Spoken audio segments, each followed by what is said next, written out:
Here's a couple things to think about, right? The 17, 18-year-old Filipino today entering the university is someone who was born after Amazon and Google launched, right? So they've grown up with this. It's kind of the way I wasn't one of those, but it's kind of the way I see television, right? It's just something that's always been there, the automobile. I don't even think about the technology behind it. I just assume it was there. You have this generation that just sees e-commerce marketplaces, search engines. And by the way, they were 3 years old when Facebook launched, right? And so you're talking about a generation that simply grew up with this. There is no need to give them an instruction manual how to use search engines, social networking, e-commerce. And so the transition for them in doing what they're doing today to the next wave of technology is going to be pretty easy. Okay, I know, of course, you probably know some of the older generation who still need to have their emails printed, but you're talking about the learning curve of this XYZ generation is much shorter, right? If you think about kind of when the iPhone X launched with its facial recognition, it's something that people just took for granted, and now you have facial recognition on all these softwares. What's to stop the facial recognition from being used for KYC or know your customer in a verifying electronic payment, right? So I just think that that bridge is not too wide. And of course, to your other question, why haven't a lot of these taken off? Like, why is smart routing not yet being used?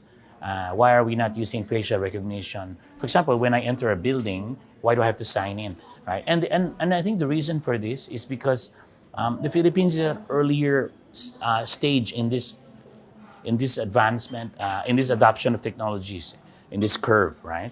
We're still trying to deliver the parcel to you on time and tell you where it is, right? That's not even an intelligence conversation. That is simply does the guy delivering your parcel have a device that can scan the barcode and send that data instantaneously to a central repository, let's say Lazada. For example, the courier is a third-party courier. I'm going to need to have an integration with that courier. That's still being discussed today. Some of these third-party logistics companies are connected to us, but some aren't.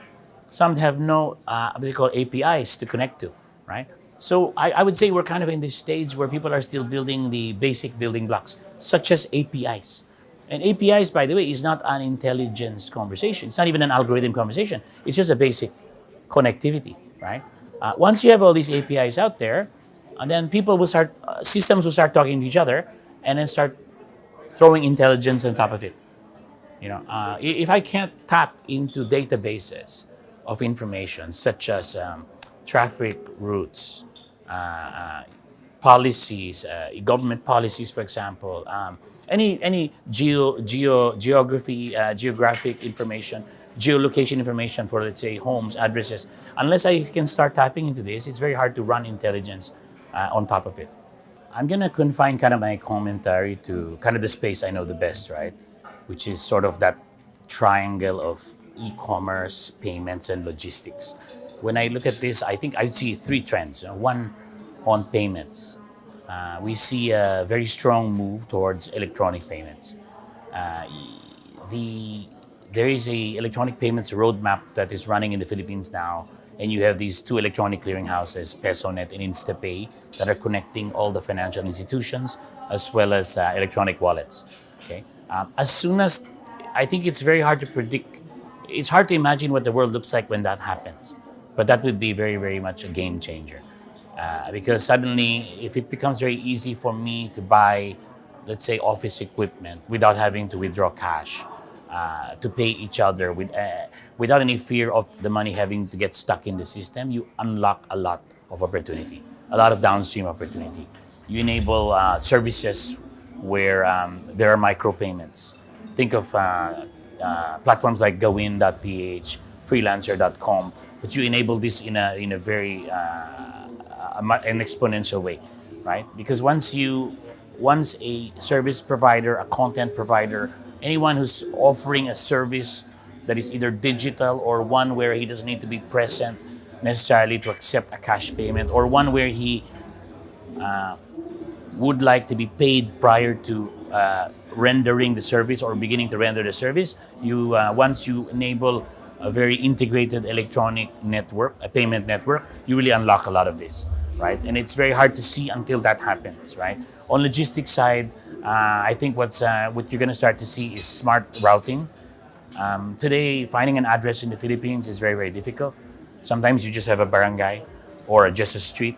But if you think about it, when before Google and Waze, Google Maps and Waze were launched in the Philippines, I always wondered how it would be possible to electronically map the Philippines, and yet it's happened, right? A lot of this has happened through crowdsourcing of street names, and also tracking mobile phones as a way to determine where the road is, which is a one-way road, two-way. You can easily determine this by mobile phone traffic.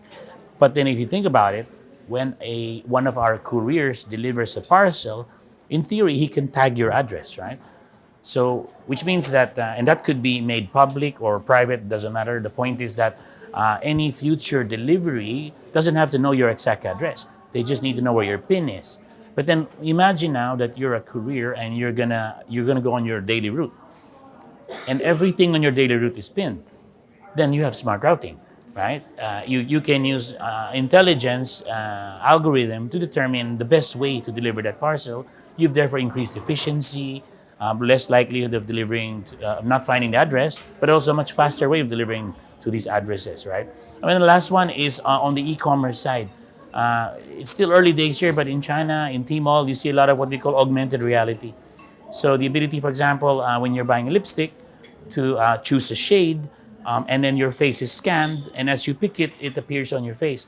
You see this on sites, in more developed countries that do eyeglasses. So I expect this kind of augmented reality to also start to enter e-commerce.